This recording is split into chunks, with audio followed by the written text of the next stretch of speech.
Hey everyone, कैसे हैं? Hope करता हूँ एकदम बढ़िया होंगे। मैं भी एकदम अच्छा हूँ। ये है लेक्चर नंबर 8 वेक्टर सीरीज़ का। इससे पहले 7 लेक्चर कर चुके हैं। इससे पिछले वाले लेक्चर में हम लोगों ने अच्छे अच्छे क्वेश्चंस किए थे और जो उससे पहले तक पढ़ा था उसका रिवीजन किया था। आज हम लोग प्रोडक्ट ऑफ वेक्टर्स पढ़ने वाले हैं। तो आइए शुरू करते हैं फिर। मल्टीप्लीकेशन ऑफ वेक्टर्स या फिर प्रोडक्ट ऑफ वेक्टर्स एक ही बात है, ठीक है। मल्टीप्लीकेशन ऑफ वेक्टर्स ये आपके दो तरह का होता है।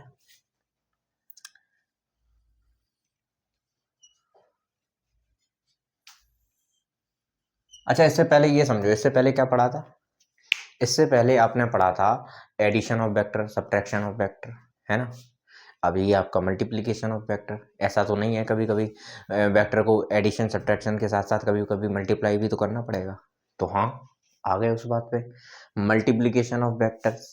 तो आओ फिर देखो किस कितने प्रकार के होते हैं। ये दो प्रकार का होता है, दो टाइप्स का होता है इसका। देखो बेसिकली एक होता है स्केलर वेक्टर, स्केलर वेक्टर, या फिर इसे हम लोग कहते हैं डॉट वेक्टर, स्केलर प्रोडक्ट,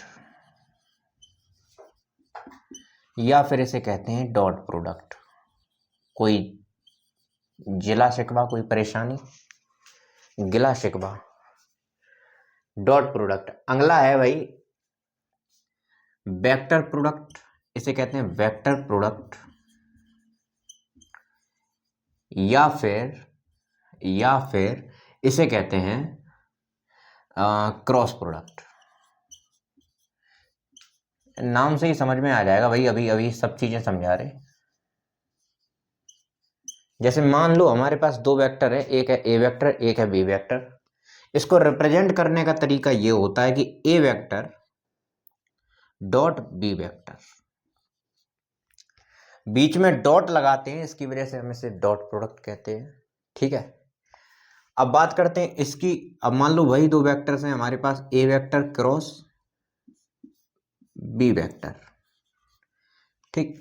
बीच में क्रॉस लगा रहे हैं इसलिए क्रॉस प्रोडक्ट दे रहे हैं।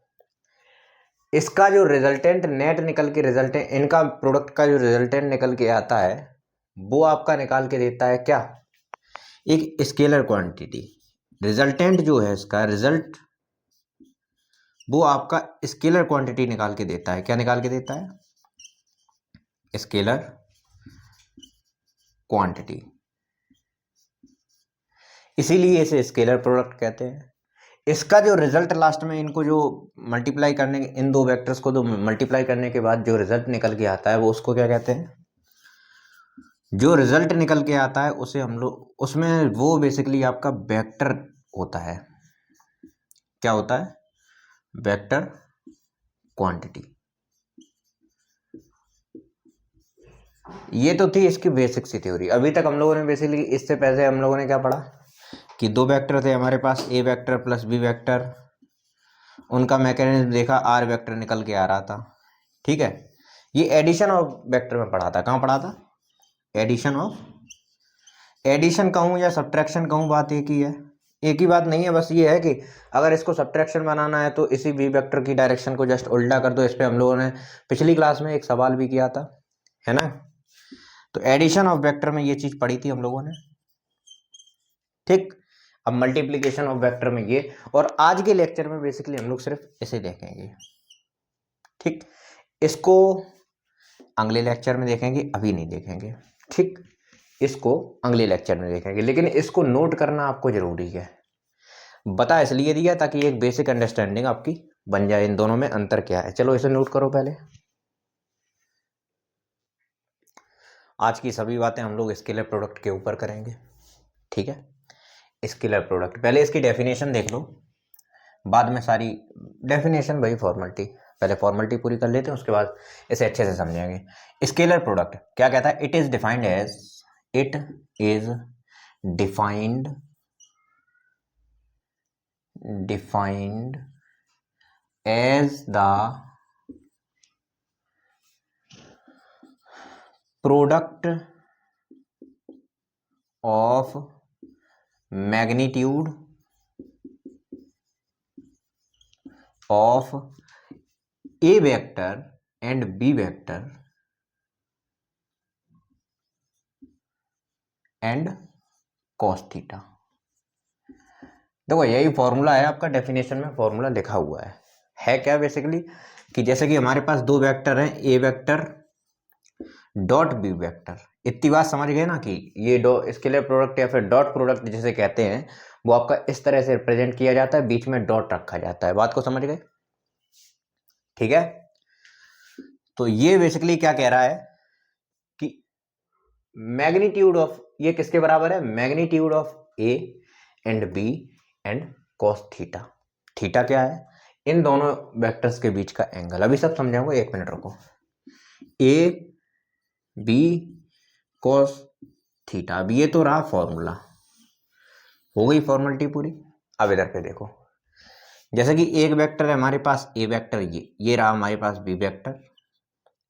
एक है हमारे पास ए वेक्टर, ये रहा हमारे पास ए वेक्टर।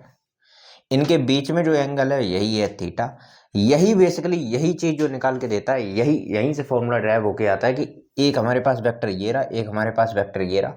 देखो एडिशन ऑफ वेक्टर जब हम निकालते थे, बात को समझो, मेरी बात को समझो, एडिशन ऑफ वेक्टर जब हम निकालते थे तो रिजल्टेंट कहीं बीच में से निकल के आता था।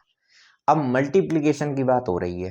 पहली बात तो डॉट प्रोडक्ट या स्केलर प्रोडक्ट जो होता है, इसका जो रिजल्टेंट निकल के आता है, देखो अगर ध्यान से देखोगे ए भी एक वेक्टर है, बी भी एक वेक्टर है, लेकिन जो ये ए डॉट बी वेक्टर निकाल के देता है, A vector dot B vector, ये आपका स्केलर क्वांटिटी है।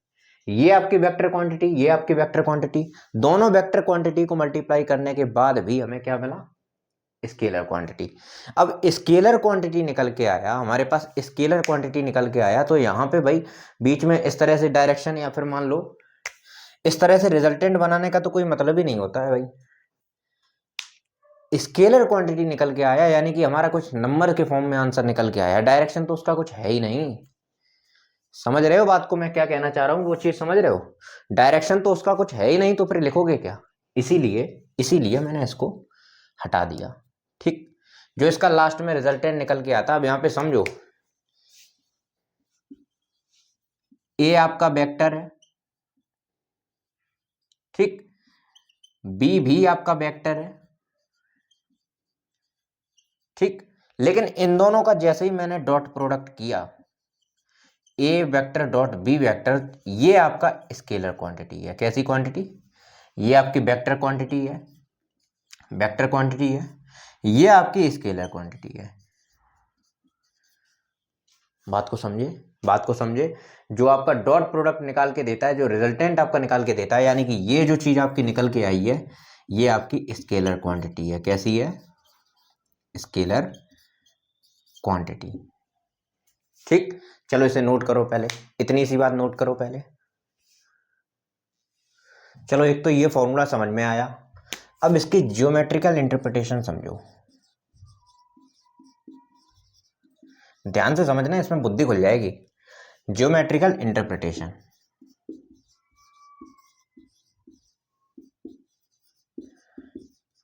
कभी कभी सवाल ऐसा टेढ़ा मेढ़ा करके देते हैं, इसकी जरूरत पड़ती है, इसलिए इसे बता रहे। ठीक है, तो जियोमेट्रिकल इंटरप्रिटेशन क्या कहती है, बात को समझो। जैसे कि हमारे पास वेक्टर है A vector dot B vector. Simply इसका फॉर्मूला होता क्या है? बेसिकली इसका फॉर्मूला ऐसे, A into magnitude of component of B vector in the direction of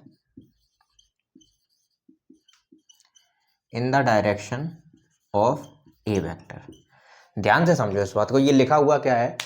magnitude of component of B vector in the direction of A vector. इधर समझो, figure से समझो। जैसे कि हमारे पास एक वेक्टर हमें दे रखा था कि ठीक है भाई, ये रहा हमारा ए वेक्टर और ये रहा हमारा बी वेक्टर।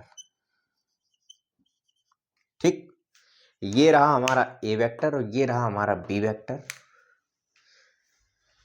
सवाल में समझो क्या कह रहा है कि मैग्नीट्यूड ऑफ ए, और उसके बाद मैग्नीट्यूड ऑफ मल्टीप्लाई में इसके साथ यहाँ पे कॉस थीटा वगैरह कुछ नहीं लगाया। पिछले वाले फॉर्मूले में क्या लगा था?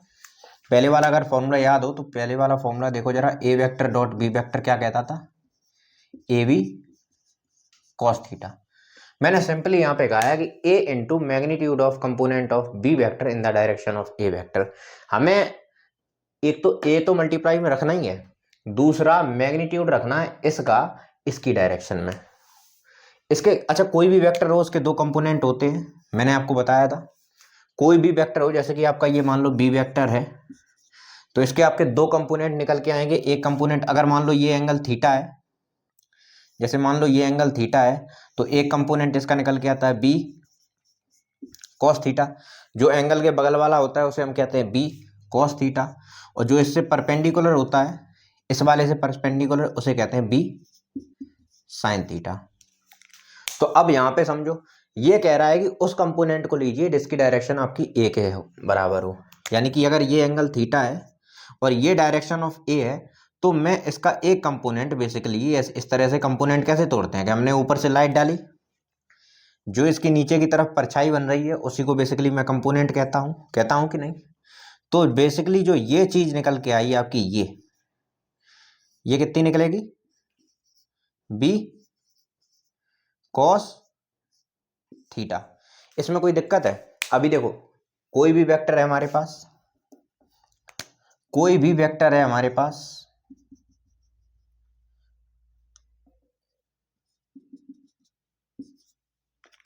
उसके दो कंपोनेंट होते हैं, एक तो ये वाला कंपोनेंट, एक ये वाला कंपोनेंट। अभी हमारी मर्जी के ऊपर डिपेंड करता है कि हम इसको कितना कंपोनेंट, अभी एक चाहो तो कंपोनेंट थीटा के साथ साथ एंगल बदलता जाएगा, एंगल बदलेगा कंपोनेंट बदलेगा। कुल मिला के इतनी बात समझ गए कि मैंने बी कंपोनेंट इसके ऊपर कैसे डाला। हाँ, इसका एक और कंपोनेंट बन जाएगा चाहो तो, वैसे उसकी जरूरत नहीं है, लेकिन चाहो तो ये एक इसका कंपोनेंट है बी कॉस थीटा, तो इसी तरह से इसको मैंने ऐसे ऐसे मान लो खड़ा कर दिया, ये कंपोनेंट इसका बी साइन थीटा हो जाएगा। दो कंपोनेंट होते हैं ना। मैंने क्या यहाँ पे क्वेश्चन में क्या लिखा हुआ है, फॉर्मूले में क्या लिखा है कि डायरेक्शन ऑफ ए वेक्टर वाला कंपोनेंट लेना है, समझ गए। तो इसकी मुझे जरूरत भी नहीं थी तो मैंने बताया भी नहीं, अब इसको हटा दिया। समझ गए बात को, समझ गए पक्का। इसी तरह से आप ये भी लिख सकते हो कि जैसे मान लो इसी का, पहले इसे नोट कर लो, इसे नोट कर लो, कर लिया नोट, कर लिया नोट, बिगाड़ दूं? ठीक है, ये ए है, इसकी जगह पे मैं ऐसे भी लिख सकता हूं, जिसको मैं चेंज कर रहा हूं, यहां पे ए लिखा हुआ था मैंने उसको बी लिख दिया, और ये लिख दिया मैंने A vector in the direction of B vector. उल्टा भी इसका पॉसिबल है, क्या लिखा हुआ है, B into magnitude of A vector, magnitude of, इस बार मैं क्या करूंगा, इस ए वेक्टर का कंपोनेंट इसके ऊपर डाल दूंगा। दोनों फॉर्मूले एक ही बराबर है, एक ही बात है, ठीक है, दोनों फॉर्मूले एक ही बात है, वो एक ही चीज निकाल के देंगे। अभी देखो कैसे निकाल के देते हैं। ये मान लो आपका ए वेक्टर है, ये आपका ए वेक्टर है, ये एंगल थीटा है, मैं इसका कंपोनेंट इसके ऊपर डालूंगा, ये थोड़ा सा ज्यादा बढ़ गया कंपोनेंट, लेकिन इस तरह से आप मान के चलो कि इसका एक कंपोनेंट ये ए वेक्टर है, तो ये इसका जो कंपोनेंट मैं इसके ऊपर डालूंगा ऐसे, इसके ऊपर ऐसे, ये आपका है परपेंडिकुलर, इस पे ऐसे टॉर्च डालूंगा, तो इसकी टॉर्च कुछ इस तरह से, इस तरह से इसके पास यहाँ जाएगी, ऐसी ऐसी, यानी कि ये जो लाइन है इस पे परपेंडिकुलरली गिरनी चाहिए। बात को समझ रहे हो? ये जो कंपोनेंट इसके ऊपर मैं डालूंगा, ये लाइन कंपोनेंट डालने वाली ये परपेंडिकुलरली गिरनी चाहिए, ठीक है। तो ये जो बेसिकली इतना इतना पोर्शन निकल के आएगा, ये कितना हो जाएगा, बी, ये आपका हो जाएगा ए कॉस थीटा। अगर वहां पे देखो तो इसने भी आपको क्या निकाल के दिया था, ये वाला क्या निकाल के देगा, बी इंटू ए कॉस थीटा, ठीक। और पिछले वाले ने क्या निकाल के दिया था, ए इंटू बी कॉस थीटा। अब इन दोनों फॉर्मूले को यहाँ पे ए डॉट बी लिख दूं मैं, ए वेक्टर डॉट बी वेक्टर, ये भी आपका ए वेक्टर डॉट बी वेक्टर। अब जरा इन दोनों फॉर्मूले को इसके साथ मैच करो, एक साथ बन रहे हैं कि नहीं, कहानी बन रही है कि नहीं बन रही है। तो यानी कि जितने भी अभी फॉर्मूले समझाए वो सब एक ही तालमेल जोल एक ही के साथ बन रहा है, वहां पे कोई दिक्कत नहीं है। बिगाड़ दूं इसे, बिगाड़ दूं, पहले से नोट कर लो। वैसे तो अभी इसके कई सारे एग्जांपल्स दिए जाएंगे, पर हाल फिलहाल एक एग्जांपल से काम चलाओ, इसके क्वेश्चन कराएंगे। अच्छे से। अच्छा, ये जो है ना मेरा एकदम फेवरेट टॉपिक था वेक्टर में, क्योंकि इसमें डायरेक्शन का कोई झंझट ही नहीं होता था, आराम से बस। अब पूरे वेक्टर में सबसे बड़ी समस्या क्या होती है? डायरेक्शन को निकालना। ठीक है, और ये सारी चीजें निकल जाती हैं, रिजल्टेंट आराम से निकल जाता है, डायरेक्शन का झोल जमाल होता है।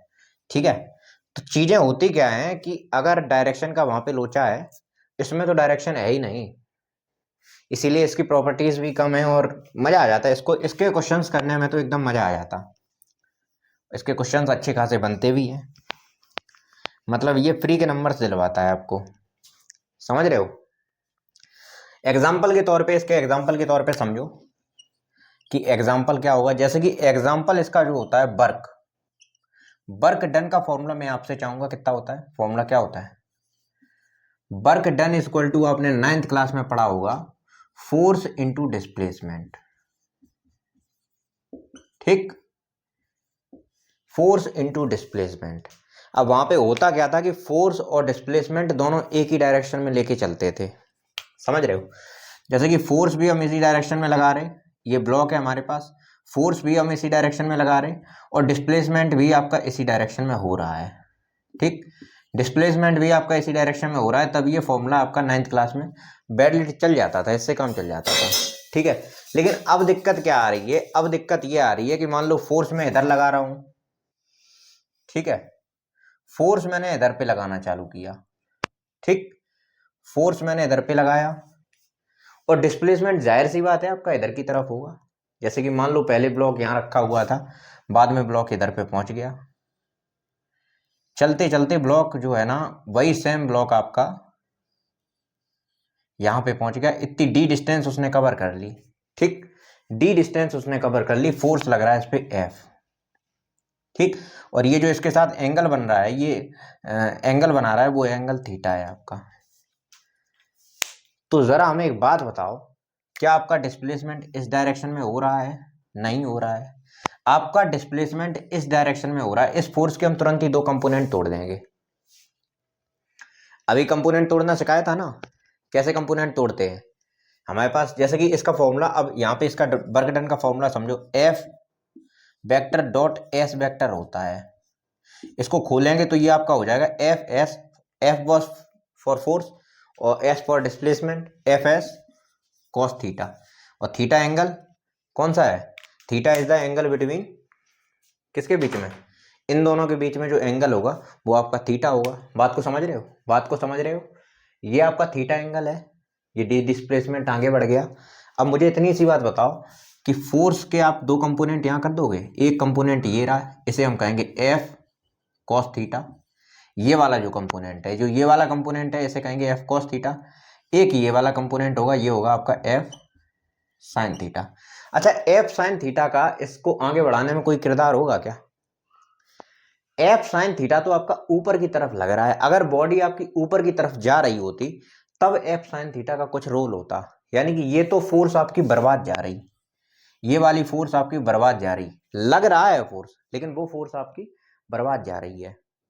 ठीक, जो मेन फोर्स एक्चुअली इसको आगे बढ़ाने में, जो काम को एक्चुअली करने में जो फोर्स लग रही है, वो फोर्स आपकी कौन सी लग रही? ये एफ कॉस थीटा।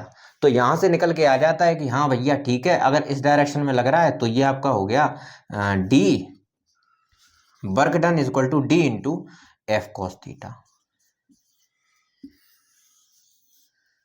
बात को समझे? इसीलिए मैंने ये फॉर्मूला लिया था कि अगर मान लो फोर्स आपका वर्क डन की डायरेक्शन में, यानी कि फोर्स और डिस्प्लेसमेंट की डायरेक्शन सेम है, तब भी ये फॉर्मूला काम करेगा।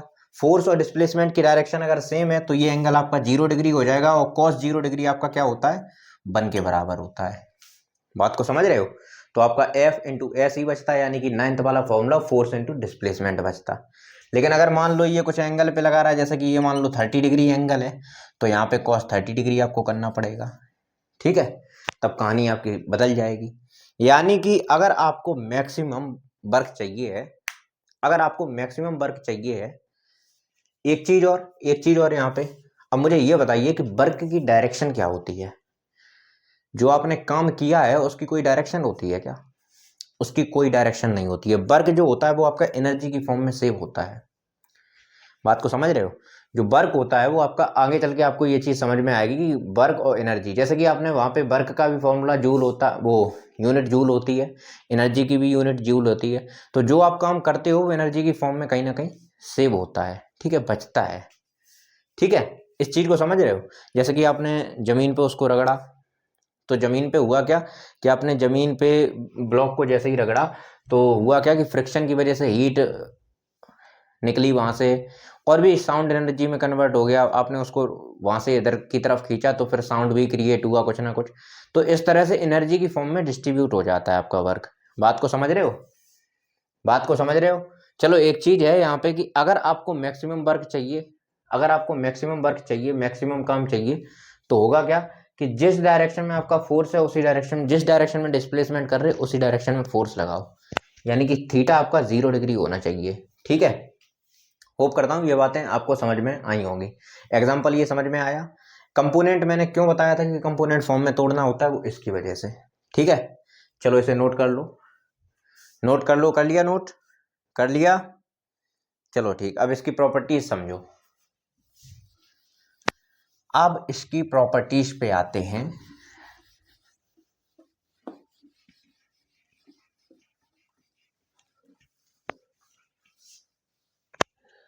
Properties,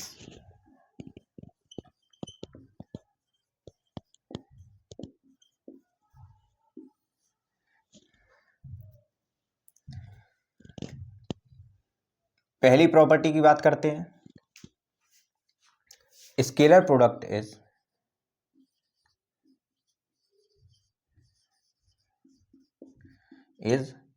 commutative. कैसा है? कम्यूटेटिव प्रॉपर्टी को ये फॉलो करता है, ठीक। कम्यूटेटिव कौन सी प्रॉपर्टी होती है कि A vector dot B vector is equal to आपका B vector dot A vector, ठीक। इसको अभी हम प्रूफ करवा देते हैं। A vector dot B vector, जैसे कि मान लो हमारे पास दो वेक्टर हैं, ये रहा आपके पास ए वेक्टर, ये रहा आपके पास बी वेक्टर, और इनके बीच में जो एंगल है वो थीटा है, ठीक है। और वही वेक्टर बेसिकली ये इसके लिए और ये वाला हम इसके लिए बना रहे, ये सेम उसी एंगल पे, थीटा एंगल पे है भाई, ठीक है। ये रहा हमारा ए वेक्टर और ये रहा हमारा बी वेक्टर। समझो समझो समझो। अब एंगल हम लोग कैसे लेते हैं वो बात को समझो। जैसे कि A vector dot B vector है, एंगल हमेशा एंटी क्लॉकवाइज चलेगा। कैसा चलेगा? एंटी क्लॉकवाइज, यानी कि एंगल को मेजर करना, हम एक वेक्टर से दूसरे वेक्टर की तरफ अगर हमें एंगल को मेजर करना है तो एंगल आपका हमेशा एंटी क्लॉकवाइज चलेगा, यानी कि ऐसे ऐसे चलेगा, ठीक। अब बात करते हैं कहाँ से शुरू करें। जो आगे लिखा हुआ है उससे शुरू करो। जैसे कि ए वेक्टर आगे लिखा हुआ है तो हमने यहाँ से ए वेक्टर से शुरू किया और बी वेक्टर की तरफ एंटी क्लॉकवाइज डायरेक्शन में चले, तो ये हमें पता चला कि थीटा एंगल, ठीक। अब आगे हमारी बात B vector dot A vector पे। तो इस बार अगर बी वेक्टर आपका पहला है, यानी कि एंटी क्लॉकवाइज आपका बी वेक्टर से शुरू होगा, एंटी क्लॉकवाइज डायरेक्शन में आपका बी वेक्टर से शुरू होगा, ए वेक्टर तक जाएगा। अगर ये एंगल आपका थीटा था तो ये एंगल कितना होगा? 360 डिग्री माइनस थीटा। अब कुछ नहीं, अब फॉर्मूला लगा दो इसका। बताओ भाई, A vector dot B vector किसके बराबर होगा? A V cos theta, no doubt, कोई दिक्कत। B vector dot A vector, इस बार कहानी बदल गई। पिछली बार एंगल ये लिया था क्योंकि A vector dot B vector ये था, लेकिन इस बार B vector dot A vector ऐसे जाएगा। ध्यान से समझो, वेक्टर वही है, बस चीजें जो है ना, B vector dot A vector यानी कि बी से शुरू होगा आपका ए तक जाएगा, A doctor A dot A vector dot B vector, और ये आपका ए से शुरू होगा बी तक जाएगा। बात को समझ गए? समझ गए कि नहीं समझ गए? तो इसीलिए अब इसको B vector dot A vector, अब यहां पे आपका लगेगा पुराना वाला ज्ञान। क्या लगेगा? B vector dot A vector, पहले तो इन दोनों का वो लिख लो बी ए, और ये होगा आपका cos 360 डिग्री माइनस थीटा। अगर आपको बेसिक मैथमेटिक्स से जो पढ़ाया था वहां से अगर लेक्चर देखा है तो ये चीज पता होगी कि ये 360 डिग्री आपका यहाँ पे होता है, यानी कि ये 0 डिग्री यहाँ पे होता है, 360 डिग्री भी आपका यहीं पे होता है, यानी कि पूरा का पूरा यहाँ पे। और 360 माइनस थीटा, यानी कि जो एंगल है वो आपका फोर्थ क्वाड्रेंट में कहीं लाई करेगा। समझ रहे हो? 360 डिग्री माइनस थीटा ये आपका कहीं फोर्थ क्वाड्रेंट में लाई करेगा। और फोर्थ क्वाड्रेंट में आपका कॉस कैसा होता है? पॉजिटिव होता है। अगर फोर्थ क्वाड्रेंट में आपका कॉस पॉजिटिव होता है तो इसका मतलब इसको हम लोग बी ए कॉस थीटा लिख सकते हैं। अब जरा इस फॉर्मूले को और इस फॉर्मूले को चेक कीजिए, क्या दोनों एक समान है, एक जैसे हैं, है कि नहीं है? समझ में आ रहा है? ये एकदम फॉर्मूला सेम है। चलो इसको नोट करो। ठीक है, अब इसकी दूसरी प्रॉपर्टी समझो।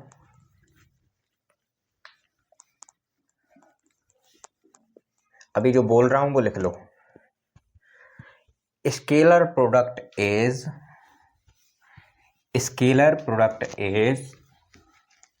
Distributive over addition. Scalar product is distributive over addition. लिख लिया? लिख लिया? चलो यहां पे लिख देता हूं। Scalar product is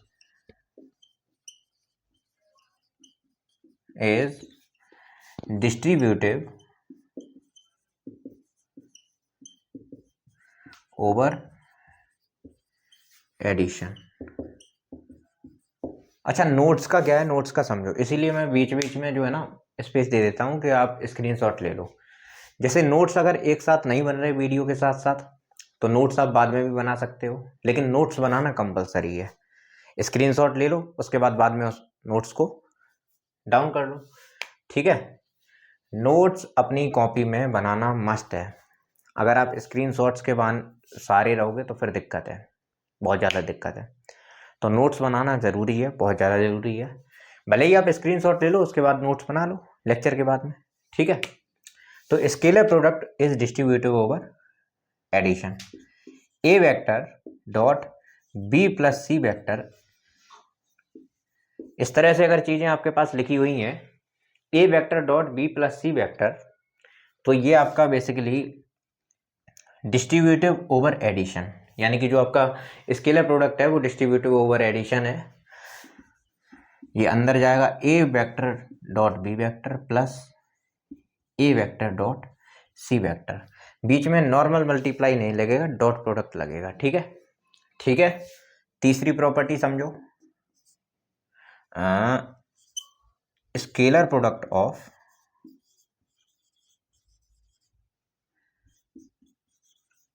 product of base units.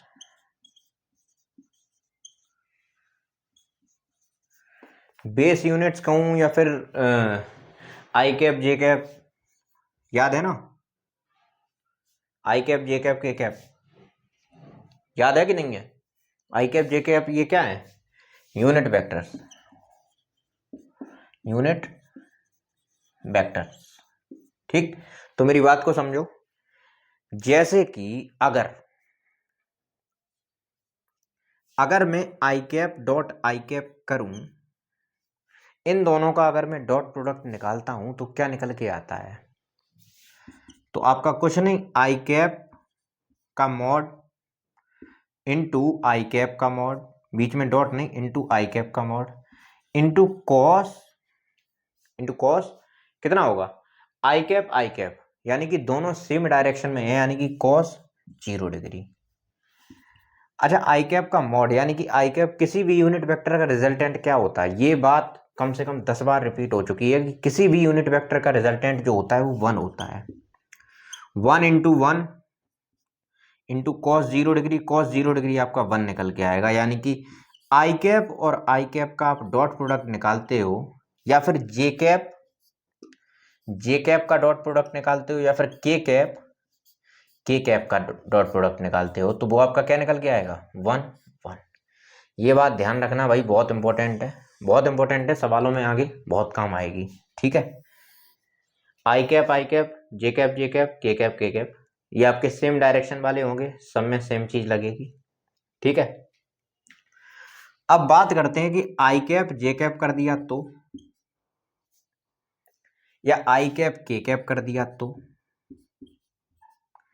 कुछ नहीं, फॉर्मूला लगाओ, आई कैप का मॉड जे कैप का मॉड। देखो कोई भी यूनिट वेक्टर है उसका मॉड या फिर यानी कि जो उसका रिजल्टेंट है वो तो 1 ही निकल के आएगा हर हाल में। और ये आपका हो जाएगा इस बार cos 0 डिग्री नहीं है। आई कैप आपका इस डायरेक्शन में होता है, ये होता है आपका आई कैप, और जे कैप आपका इस तरह से होता है जे कैप, यानी कि इस बार आपका एंगल जो है वो 90 डिग्री है। समझ रहे हो? cos 90 डिग्री कितना होता है? cos 90 डिग्री आपका 0 के बराबर होता है, यानी कि ये पूरी चीज आपकी किसके बराबर आ जाएगी? 0 के। 0 के साथ किसी का भी मल्टीप्लाई करो वो 0 ही निकल के आता है। इसी तरह से ये दोनों भी आपस में कैसे होंगे? 90 डिग्री होंगे, तो 0। आई कैप के कैप, आई कैप जे कैप, आई कैप, और ये आई कैप वाला तो हो गया, जे कैप के कैप, ये भी आपका 0 निकल के आएगा। समझ रहे हो?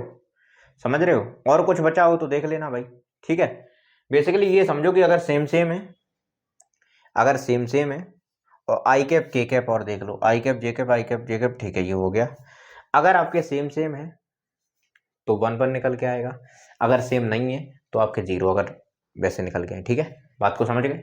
चलो इसे नोट कर लो, नोट करो जल्दी से। कर लिया नोट? Very good. अब इधर समझो,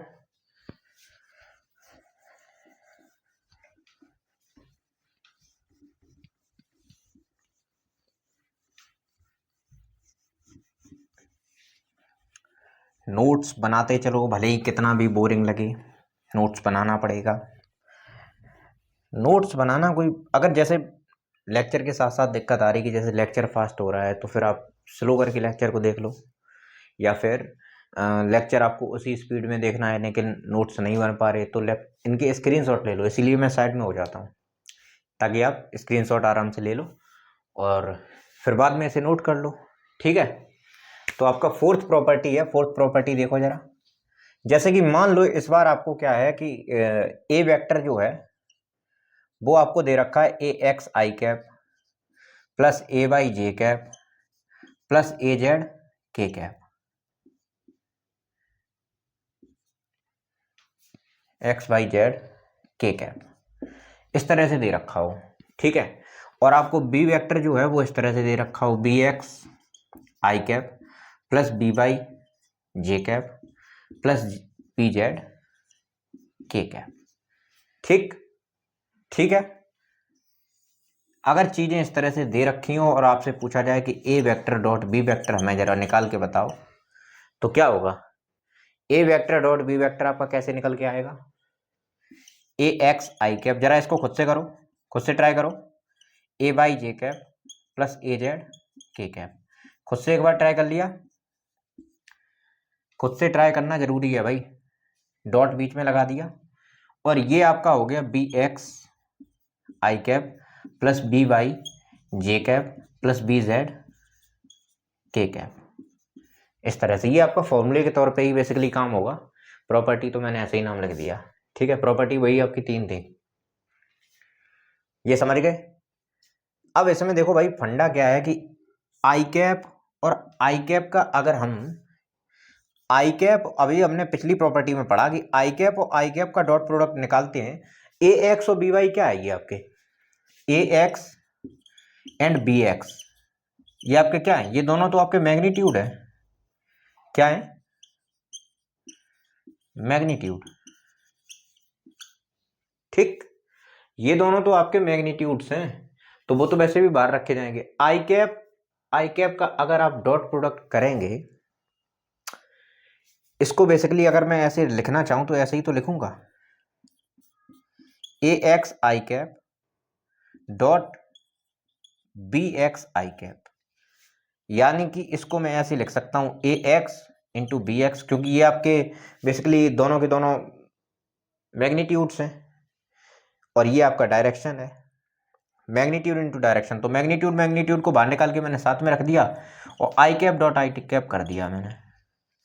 ठीक, अब आई कैप डॉट आई कैप आपका 1 निकल के आता है, और इसके अलावा कुछ भी हो, आई कैप हो चाहे जे कैप हो चाहे के कैप हो, कुछ भी हो, वो आपका 0 निकल के आएगा। ये मैंने अभी पिछले वाले प्रॉपर्टी में पढ़ा, ठीक है। यानी कि इसका जो है ना फंडा वो इसके साथ तो चल जाएगा, इनकी दोस्ती इनके साथ तो चल जाएगी, पर ये और ये आपस में लड़के खत्म हो जाएंगे। इनकी दोस्ती बहुत अच्छी चलेगी, ये और ये आपस में लड़के खत्म हो जाएंगे, इनकी दोस्ती इनके साथ अच्छी चलेगी, क्योंकि जे कैप में वन आ जाएगा, के कैप में वन आ जाएगा। तो ओवरऑल इसका जो आंसर निकल के आएगा वो कितना निकल के आएगा? कैलकुलेशन करो भैया, खुद से एक बार आंसर निकालो। ओवरऑल आपका लास्ट में निकल के आएगा कितना?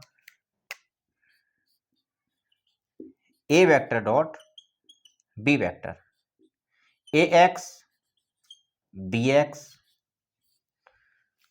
क्योंकि आई कैप क्या, आई कैप तो बन हो जाएगा ना, समझ रहे हो? तो ये मत कहना कि सर आई कैप कहाँ गया, वो तो बन हो जाएगा, तो उसको खत्म करो। Plus A by B by, ये और ये साथ में हो जाएंगे, ये और ये साथ में हो जाएंगे, बाकी सब तो आपस में मल्टीप्लाई होके 0 हो जाएंगे। इसका इसके साथ मल्टीप्लाई करोगे वो 0, इसका इसके साथ मल्टीप्लाई करोगे वो भी 0, इसका इसके साथ मल्टीप्लाई 0, इसका इसके साथ मल्टीप्लाई 0। यानी सिर्फ अपने पाले वाले, यानी कि जो अपनी साइड वाले हैं, अपनी बिरादरी वाले हैं, सिर्फ उन्हीं के साथ ये लोग कर रहे हैं मैचिंग, बाकी सब खत्म हो रहे हैं, ठीक है। तो ये आपका ए जेड और बी जेड, ये आपका ओवरऑल निकल के आया, ठीक। एग्जाम्पल के साथ समझाएंगे अच्छे से, टेंशन मत लो, टेंशन बिल्कुल भी मत। चलो अभी एक एग्जाम्पल लेते हैं इसका, अभी एक एग्जाम्पल लेते हैं। इधर देखो, इसको बिगाड़ दूं, इधर रख दूं,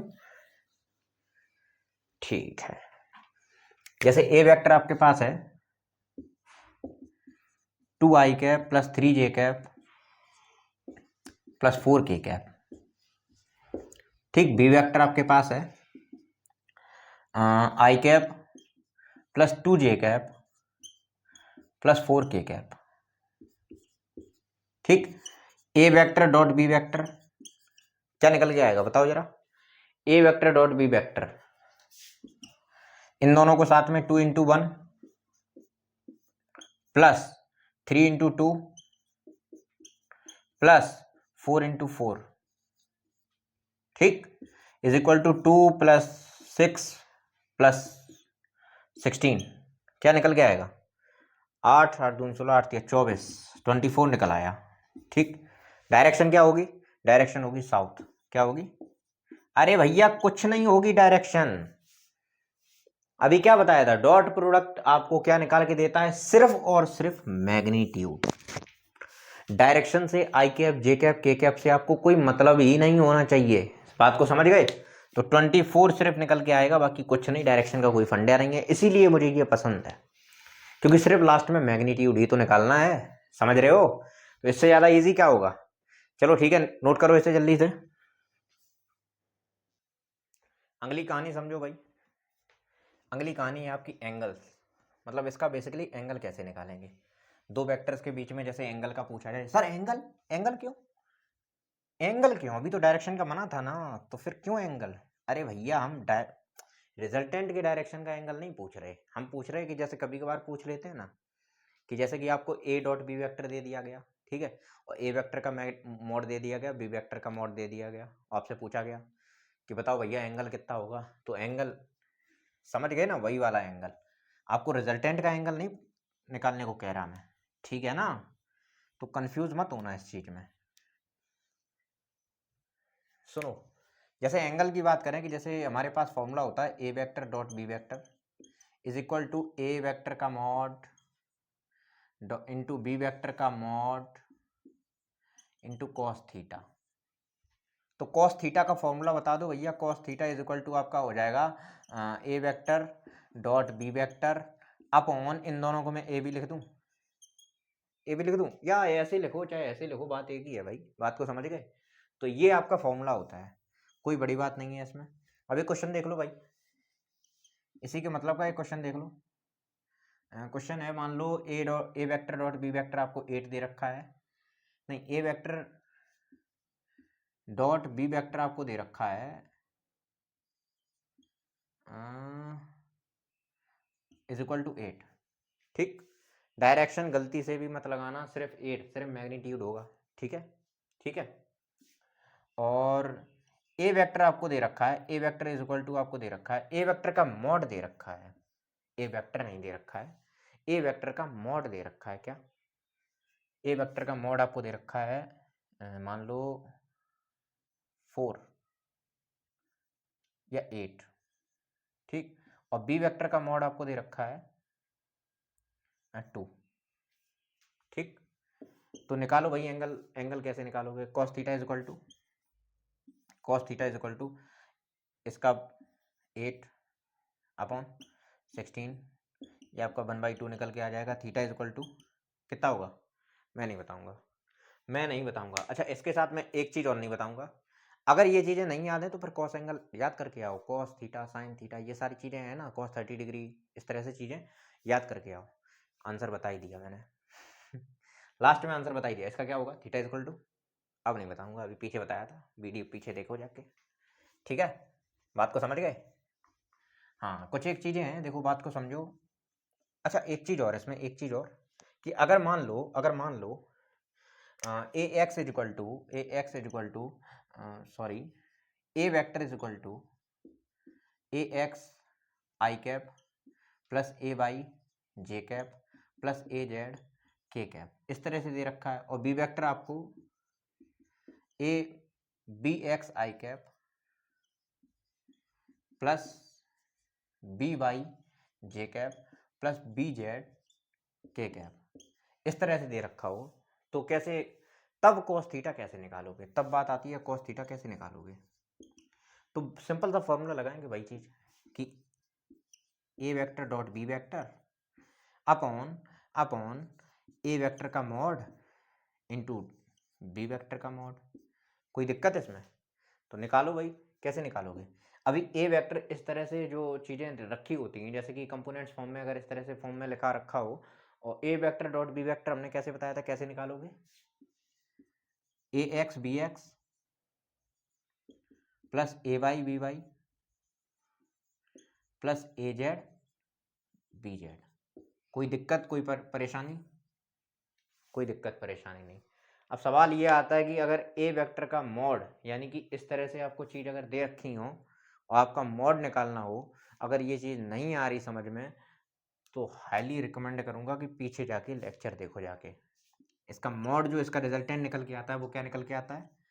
ए x square plus B x, sorry A y square plus A z square into B x square under root में plus B y square plus B z square, ठीक है। बात को समझ गए? बात को समझ गए? ऐसे ही निकालेंगे, ऐसे ही निकालेंगे। एग्जाम्पल इसका भी दूं? चलो ठीक है, चलो इसका एग्जाम्पल अभी करवाता हूँ, पहले से नोट करो, नोट करो जल्दी से। इस सवाल को ट्राई कीजिए। कर लिया? कर लिया, ठीक है। कैसे करेंगे? cos थीटा कैसे निकालोगे? cos theta is equal to क्या होता है भाई? A vector dot B vector upon A into B, यही तो होता है, यही तो होता है। तो A vector dot B vector बताओ भाई, A vector dot B vector कैसे निकालोगे?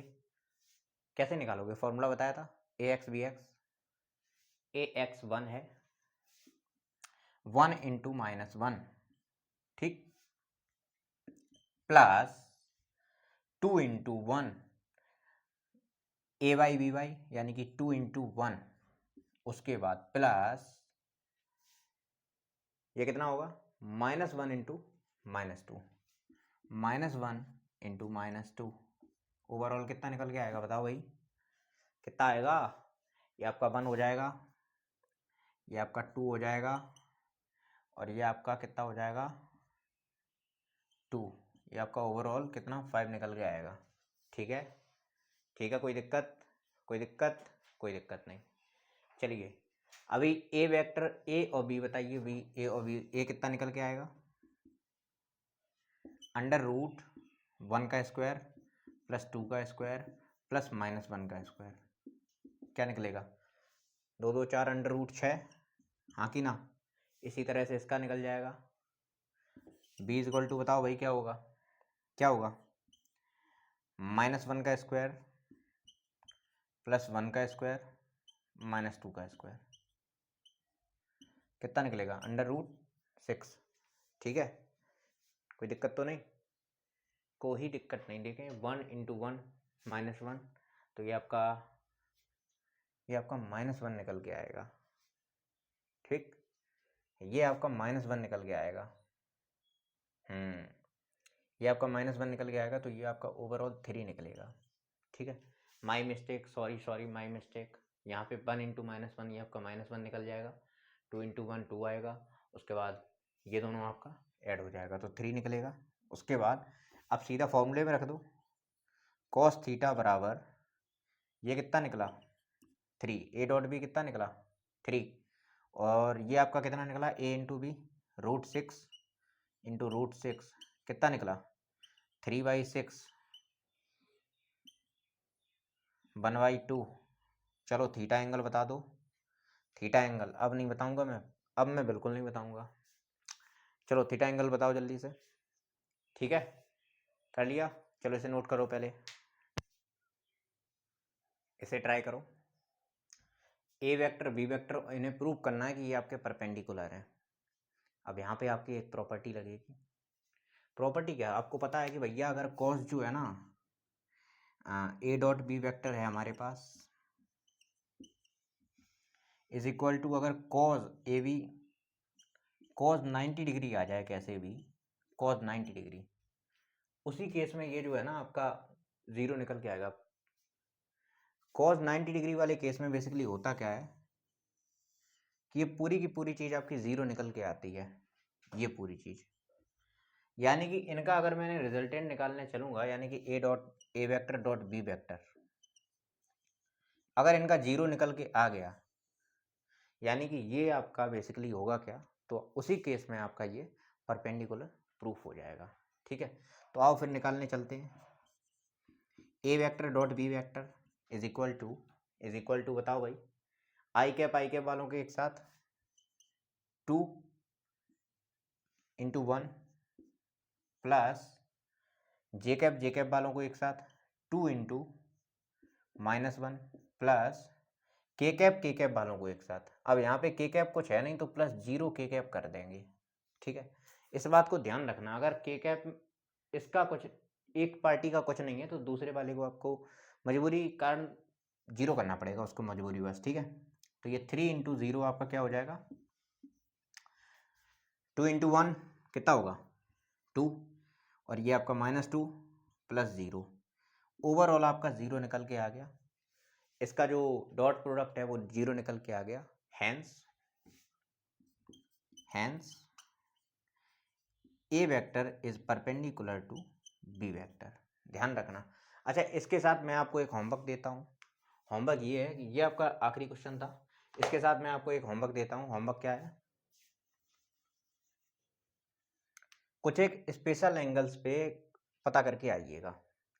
जैसे कि जब theta is equal to 0 degree है, ठीक, theta is equal to 90 degree है, ये दोनों केसेस तो अभी हम एक्सप्लेन कर चुके हैं। और जब theta is equal to 180 degree है, इसके लिए आपको पता होना चाहिए कि थीटा कॉस 180 डिग्री होता क्या है। ठीक है, ये तीनों चीज़ें आपको घर से जाके पता करके आनी है। ठीक, और यही होता है आपका ये लेक्चर समाप्त।